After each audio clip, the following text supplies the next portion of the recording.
जोड़कर पिताजी से गुरु महाराज बोले थे, आपसे हमारी प्रार्थना है, आप हमारे पिता हैं, मुझे यह आशीर्वाद दें कि जिस काम के लिए हम घर से बाहर निकले हैं, कदम आगे बढ़ाए हैं, वह काम हम सिद्ध करके दिखाएं, वह काम हम पूरा करके दिखाएं। गुरु महाराज ने उस काम को पूरा किया। गुरु महाराज ने जब उस काम को पूरा कर लिया तो सदगुरु ने उनको आशीर्वाद दिया, लाला तुमको रोटी मिले चाहे नहीं मिले, लेकिन तुम्हारी बराबरी का इस मजहब में दूसरा कोई नहीं हो सकता है। मोक्ष तो दूर की बात रही, लेकिन तू संसार से आजाद हो गया। कितना आशीर्वाद गुरु महाराज को बाबा साहब ने दिया है। परमात्मा को गुरु महाराज ने अपना अनुकूल बना लिया। अनुकूल तो है ही, अपने अनुकूल व्यवहार से उस अनुकूलता का लाभ लिया गुरु महाराज ने।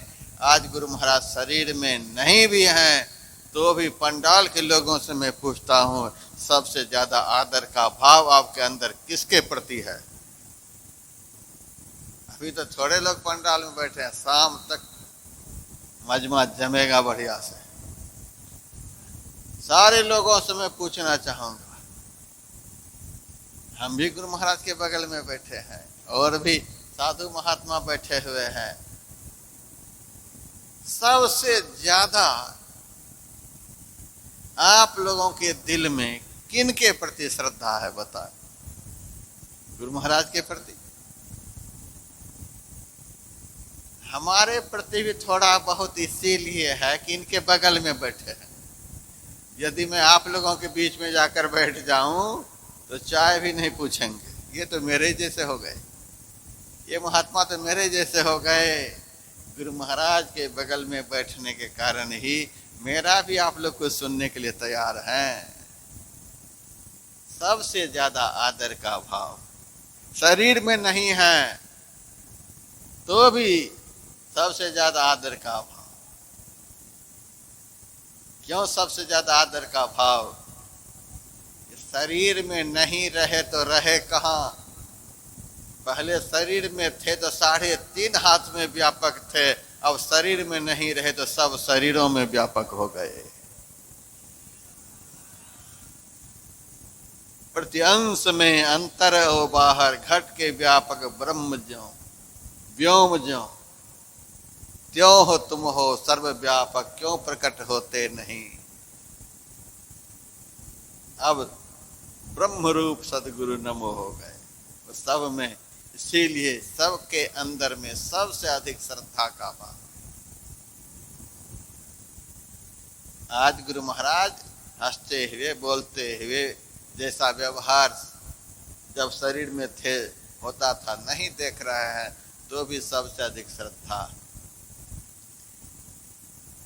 मैं देख रहा हूं। पैसे लेकर भी लोग आते हैं गुरु महाराज की ही तरफ। पैसे की जरूरत गुरु महाराज को है कि आप लोगों को है? जरूरत है आप लोगों को, लेकिन लोग पैसे लेकर गुरु महाराज के पास आते हैं। क्यों?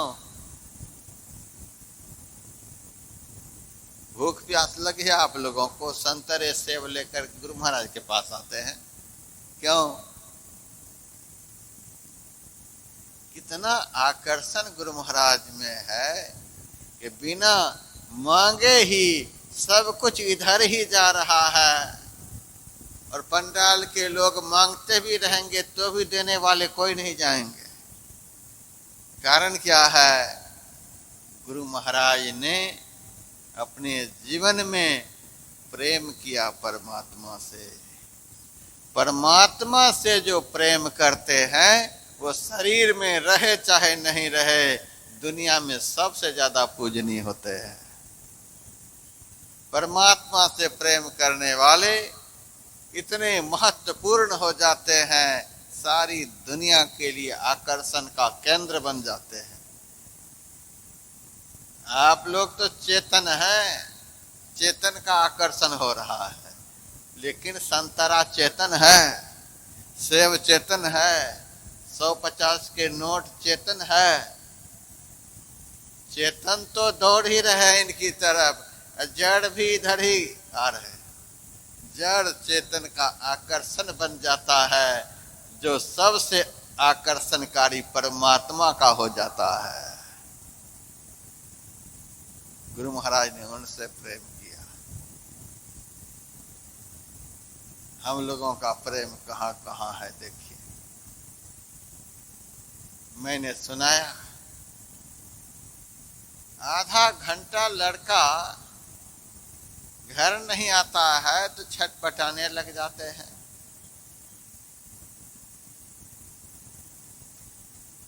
आपके पति हैं, दफ्तर से ठीक समय पर नहीं आएंगे तो फोन लगाने लग जाएंगे, क्या बात है अब तक नहीं आए।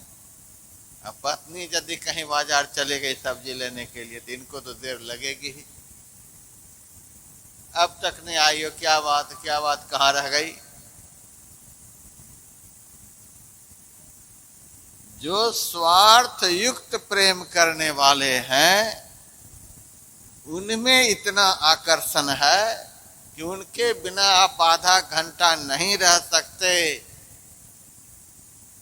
और जो समस्त स्वार्थ से रहित होकर निरंतर इस जीव से प्रेम कर रहे हैं, उस परमात्मा के बिना हम मजे से जी रहे हैं। आकर्षण। कल मैंने सुनाया था निपनिया में, बिना पानी का गांव, निपनिया में सुनाया था एक सेठ का चरित्र। सेठ के घर में गया हुआ था पंजाब में खाने के लिए। 1 लाख की अंगूठी वह पहना हुआ था, सोना के ऊपर हीरा जरा हुआ था। बुढ़ा हो गया था, अपने से खिलाने के लिए आया। रोटी थाली में दे रहा है, लेकिन उनका भाव ऐसा था,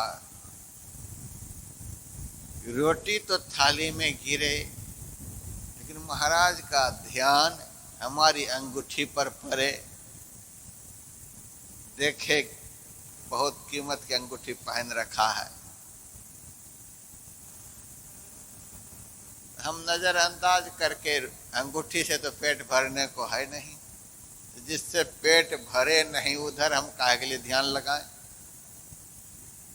हम तो यही चाहते थे जल्दी से इनके हाथ से रोटी गिरे थाली में, वो गिराई नहीं ताकि अंगूठी देखे। हमारा ध्यान रोटी पर, उसका ध्यान अंगूठी पर। जैसे तैसे खिलाया पिलाया, हम कुछ बोले नहीं। बाद में जब उठे तब मेरे से कहा, महाराज आप हमारी अंगूठी के विषय में कुछ बोले नहीं, आप हमारी अंगूठी को देखे नहीं। मैंने कहा हम साधु बने हैं परमात्मा को देखने के लिए कि तुम्हारे अंगूठी देखने के लिए? अरे महाराज साधारण अंगूठी नहीं है, लाख रुपए की है। मैंने कहा लाख रुपए की अंगूठी है, अब तो भूख नहीं लगती होगी, प्यास नहीं लगती होगी।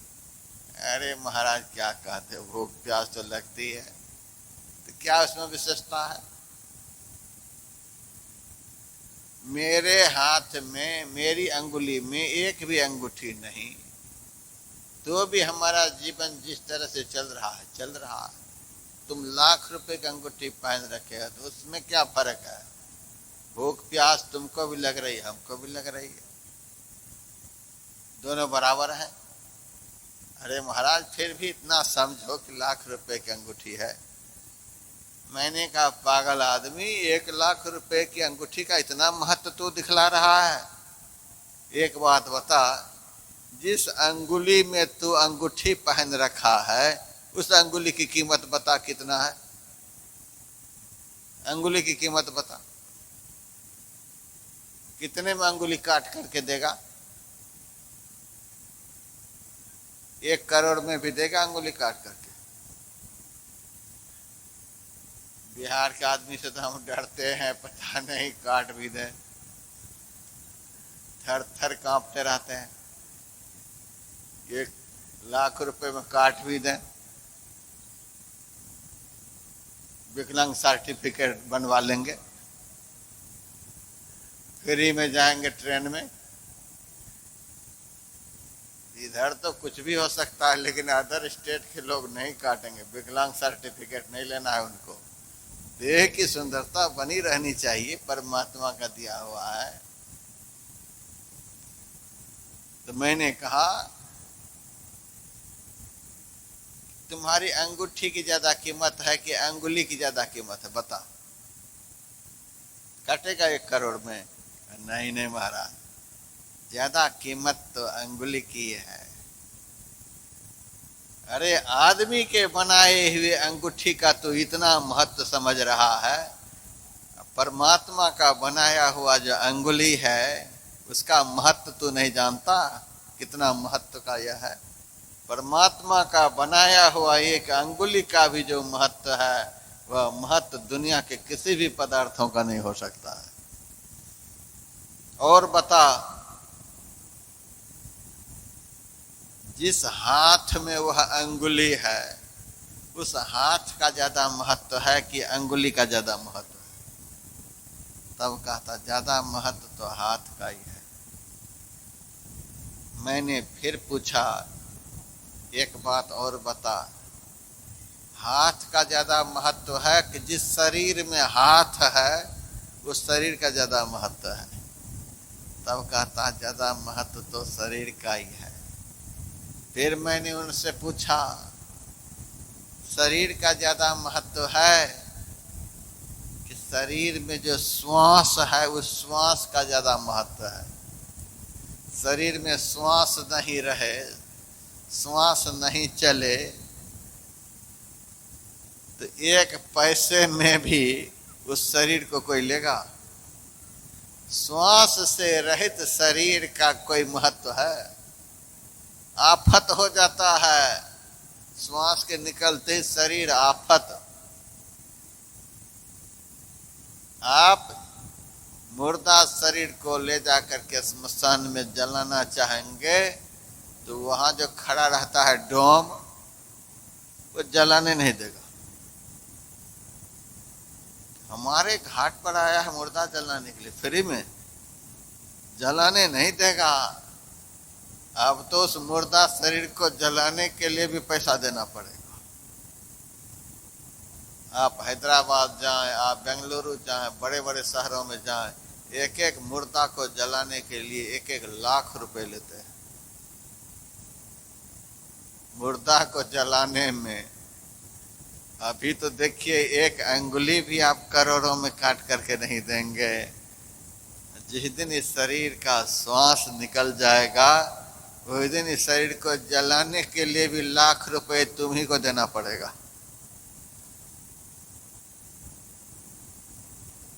कुछ भी नहीं रह गया। शरीर से भी ज्यादा महत्व का श्वास है। और 24 घंटे में कितना श्वास हम लेते और छोड़ते हैं? 21,600। एक बनिया को मैंने देखा, बड़ा मायूस था, मुंह बड़ा उदास। क्या बात है, क्यों इतने उदास हो? आज सौदा बिका नहीं, आज दुकानदारी चली नहीं, आज घाटा लग गया, 1,000-1,500 का नुकसान हो गया। उस दिन दुकानदारी नहीं चली, तुम मायूस हो गया, तुम्हारा मुंह उदास हो गया। जिस एक श्वास की कीमत त्रिभुवन की संपदा से नहीं दे सकते, त्रिभुवन की संपदा देकर के भी एक श्वास को खरीद नहीं सकते, ऐसा श्वास 21,600 तू प्रतिदिन गंवा रहा है। किसी का मुंह मायूस होता है? इतना बड़ा नुकसान जिस बनिया का रोज हो रहा है, वह बनिया कभी जीवन में सुखी होगा? हमारे जीवन में जो दुख का कारण है यही है, इतना बड़ा नुकसान इस बनिए का हो रहा है।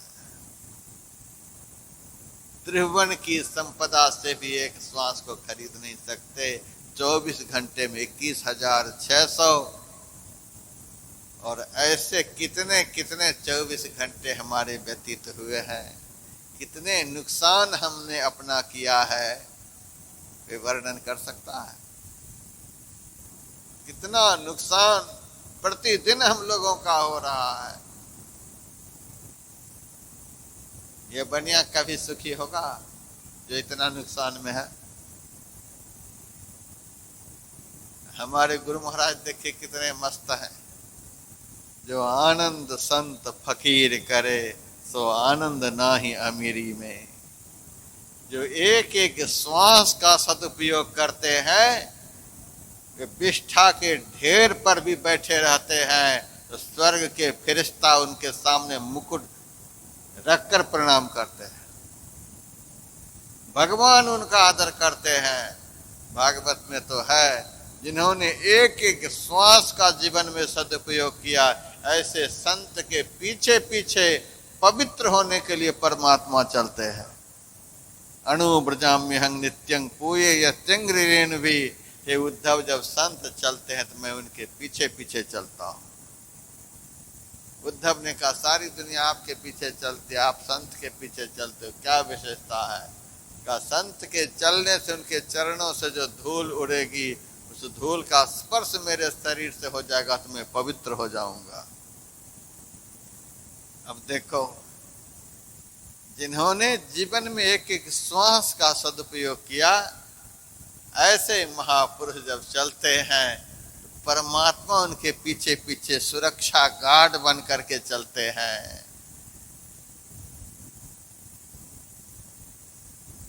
उनका जीवन कितना अनमोल हो जाता है।